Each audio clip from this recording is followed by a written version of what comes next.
हम अभी नए नए ही इस घर में शिफ्ट हुए थे। टॉप फ्लोर पर घर के आगे बकेन का पेड़ था। अचानक नजर पड़ी तो देखा उस पर तो एक प्यारा सा घोंसला था, वो भी कौवे का, और उसमें थे 5 अंडे जो हरे रंग के थे। मुझे यकीन है आपने कौवे का घोंसला और हरे अंडे कभी नहीं देखे होंगे। ये सब कुछ मेरे लिए भी नया था। अब वो कौवे का जोड़ा मेरी बालकनी में भी आने लगा, तो सोचा क्यों ना उनका नाम रख दूं। तो मैंने उनका नाम काकू और पुकू रख दिया और उस पेड़ का नाम ट्रीमैन रख दिया। काकू और पुकू में बहुत प्यार है। जब मैं उन्हें खाना देती हूँ तो दोनों साथ में खाते हैं। थोड़ा सा पहले पुकू खाती है और फिर थोड़ा सा काकू खाता है। दोनों में बहुत प्यार है और कभी कभी वो एक दूसरे को अपनी चोंच से भी खिलाते हैं। पेड़ की डाली पर एक साथ सुकून से बैठे रहते हैं, वो भी बहुत देर तक। ये सब देखना बहुत मज़ेदार है। समय कैसे बीत जाता है कुछ पता ही नहीं चलता। कुछ समय बाद अंडों में से बच्चे निकलने लगे। एक एक दिन अंडों में से बच्चों का निकलना मुझे उत्सुकता से भर देता था। अब कुछ दिन बाद बारिश का मौसम भी आ गया, लेकिन ये क्या, अब बारिश के साथ साथ आंधी तूफान भी आने लगे हैं। आखिर कब तक नन्हा घोंसला इस तूफान को झेल पाता। और एक दिन वो टूट गया और सारे बच्चे भी मर गए। काकू पुकू ने अपनी आंखों से अपना घर टूटते और बच्चों को मर जाते देखा। उनकी दुनिया उजड़ गई। कुछ देर बाद तूफान तो थम गया, मगर अब पहले जैसा कुछ नहीं बचा था। काकू पुकू के साथ साथ हम सब भी गम में डूब गए। इस गम के साथ जीना आसान नहीं था, मगर जीना तो पड़ेगा ही। और हम फिर से जिंदगी को सामान्य बनाने में लग गए।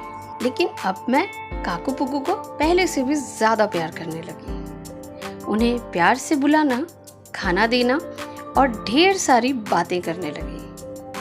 बातों के साथ साथ मैं उन्हें अक्सर गाना गाकर भी सुनाती थी।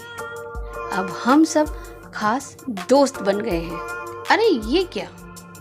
कुछ समय बाद काकू पुकू फिर से तिनके इकट्ठे करने लगे हैं और फिर से उसी टूटे हुए घोंसले को बनाने लगे हैं। अरे वाह, मजा आ गया! अब घोंसला भी बनकर तैयार हो गया है और पुकू ने उसमें फिर से एक अंडा दिया है। काकू और पुकू में फिर से खुशी की लहर है। एक एक दिन अच्छे से बीतने लगा है। काकू पुकू का पहले से भी ज्यादा ख्याल रखने लगा है। दोनों में प्यार और परवाह और ज्यादा बढ़ गई।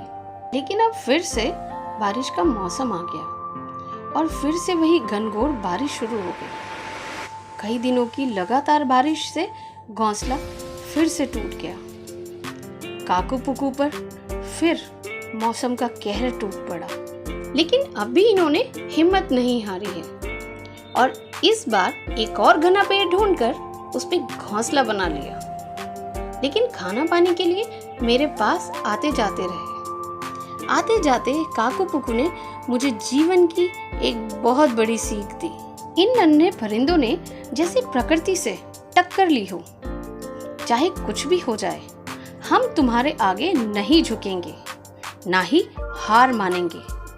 और जैसे कह रहे हो कि जीवन में चाहे कितनी भी विपरीत परिस्थितियां आ जाएं, लेकिन हम मरते दम तक डटे रहेंगे और आने वाली हर चुनौती को स्वीकार करते रहेंगे।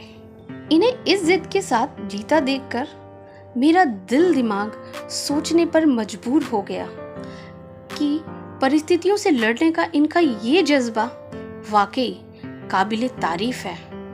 लेकिन मैं सोचने लगी कि हम इंसान जरा सी मुसीबत या परेशानियां आते ही हिम्मत हार बैठते हैं। लेकिन काकू पुकू ने मुझसे दोस्ती करके मुझ पर बहुत बड़ा एहसान किया है।